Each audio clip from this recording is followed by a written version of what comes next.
Under the Mobil Serv offer, this video is a piece of the on-the-job training curriculum for mobile equipment inspection.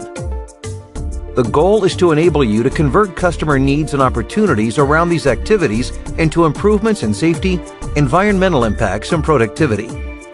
The video is the first part of the OJT curriculum. After viewing it, you should job shadow a competent person completing mobile equipment inspections. Then, have the competent person observe and coach you as you complete an inspection. The OJT Participants Guide provides an effective way to guide the trainer and trainee through the experiences to gain knowledge and capability. Roger, a field engineer, has been working with his existing customer on a number of mobile planned engineering service projects. Josh, his contact at the mine, tells Roger that he'd like them to focus on inspecting some mobile equipment. He is particularly concerned with some equipment reliability issues relating to lubrication.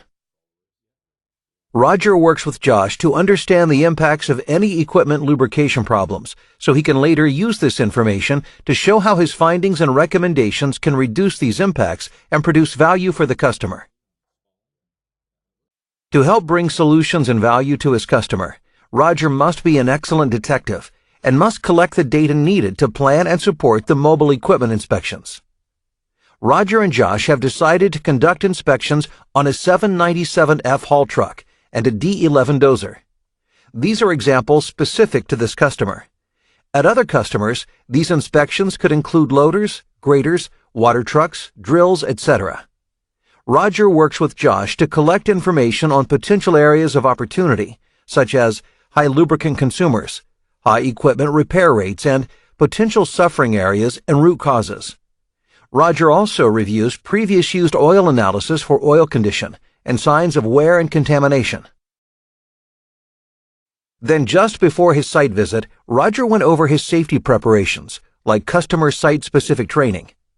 Many locations have, at minimum, a visitor orientation video. He also read through the Job Safety Analysis, or JSA, to review the risks and determine the best mitigation steps, including personal protective equipment, PPE. He prepares and reviews his toolkit, including clipboard or tablet PC or iPad, pliers, screwdriver, digital camera, flashlight. On the morning of the site visit, Roger and Josh first review their goals for the visit. So, we entered the site today as we had talked about, and I think we'll try to get out and get onto that haul truck and that dozer like we discussed. Absolutely. Roger goes over his safety plan, and together they review the personal protective equipment they'll need. Roger, we'll get you signed in. We'll make ourselves known to the foreman there. Check out the PPE, make sure we're all good there. Hard hat, safety glasses, hearing protection, cut-resistant gloves, safety shoes, and flame-resistant overalls with reflective stripes. Not all sites require flame-resistant clothing, but you always should have high-visibility clothing. Today we're going to be doing a lube inspection on this 797F haul truck. We've put our locks on, we've filled out our JSAs, and now we'll be heading on to the machine to do our inspections. Roger uses this time to perform an additional safety assessment, identifying hazards and taking any necessary mitigating steps. Roger will keep his head in the safety mode during the entire inspection. Beyond concern for his own safety, Roger also actively cares for others, so nobody gets hurt. Kind of key points we'll be looking at today is we'll be looking at the automatic lube system to make sure that it's functioning properly. We'll also be looking at all the lubricated points, all the grease points. We'll be taking some oil samples today, hooking up some filter carts on this machine, and at the end of the day we'll be documenting all of this and hopefully put it into a nice tidy little engineering service report that we can pass on to the customer to show our value. Roger begins inspecting the hydraulic system, looking at cylinders and checking for leakage, scored rods, or degraded wipers. He checks the condition of hydraulic hoses, looking for rubbing or leaking. How is their orientation? Are any pinched?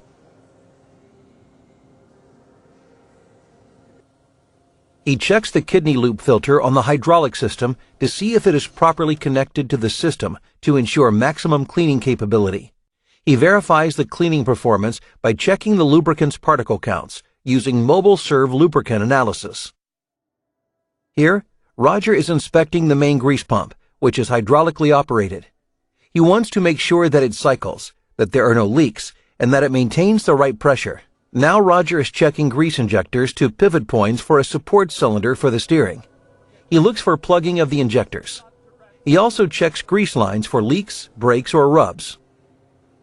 He inspects grease points, like this bushing, to make sure there is a good grease seal present around the bushing. He looks for excessive contamination or discoloration. Here he spots a grease pile from a leaking injector. This represents both a waste of lubricant and a potential safety issue.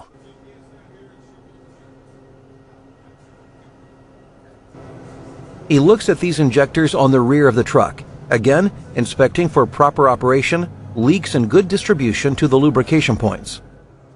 Meanwhile, a plant mechanic prepares to take a sample out of the transmission. This is one example of checking to make sure that the customer is taking samples in the right way. Roger would also observe the practices for the other sampled components of the truck, such as hydraulics, final drives, and engine. They have chosen a good sample point to obtain representative samples, and of course, every oil sample will be labeled to capture data, including equipment number and name, and oil in service. Next, Roger inspects the wheel drives. Later, he'll inspect drain plug magnets like this one, looking for indications of metal wear. He goes on to look for leaks, and if the lubrication systems or reservoirs have breathers, Roger will check to make sure the breather elements are in good shape and are not plugged. Roger inspects the storage and handling of the lubricants for these trucks. He looks over lube supply hose reels, checking their condition and labeling. He notices some caps missing.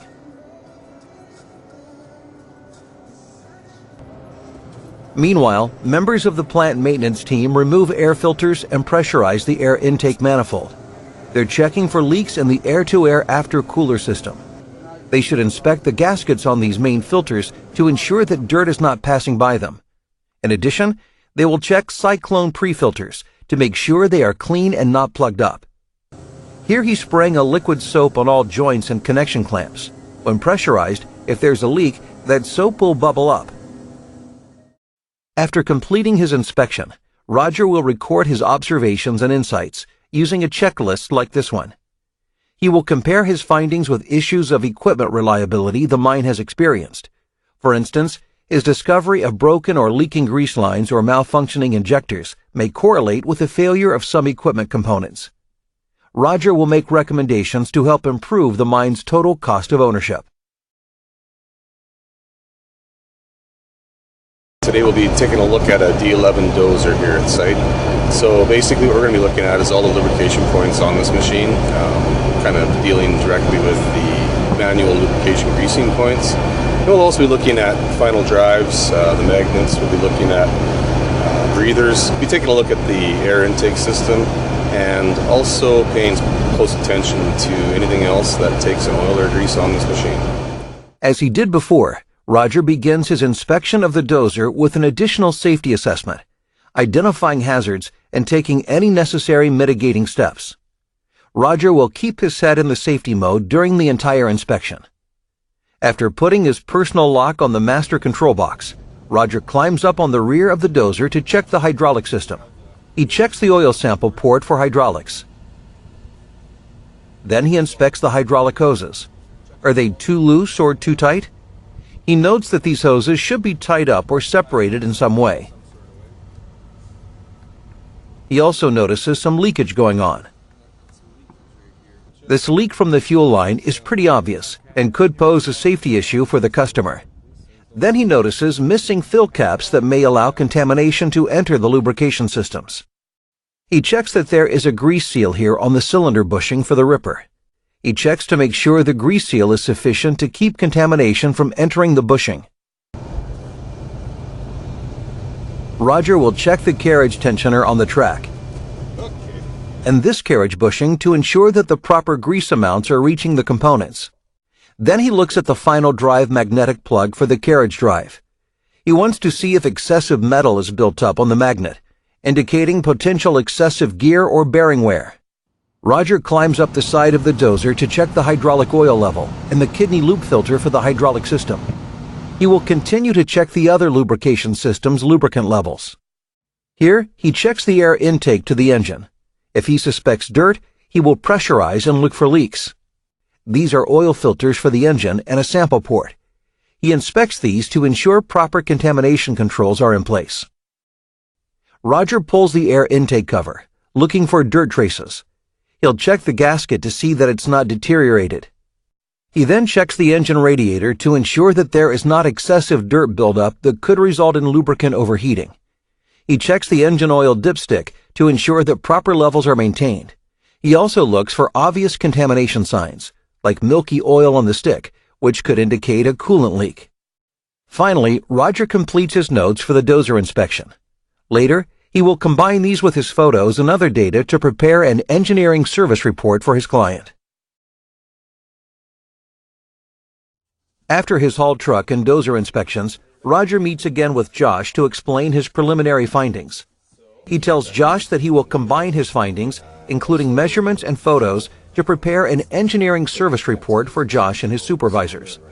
He must take in all the facts and sequence of events to determine potential root causes of any problems he finds. He must work with his customer in cooperation, not only to gather the information, but to form the recommendations that will produce the best value. Roger will correlate his findings, plus a Mobil Serv lubricant analysis, with inspections of the components that Josh thinks are causing reliability problems.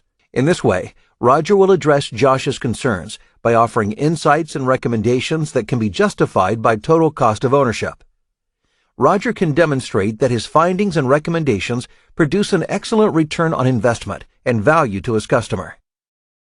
Roger and his sales advisor will use this report to promote our value to other key contacts at this customer.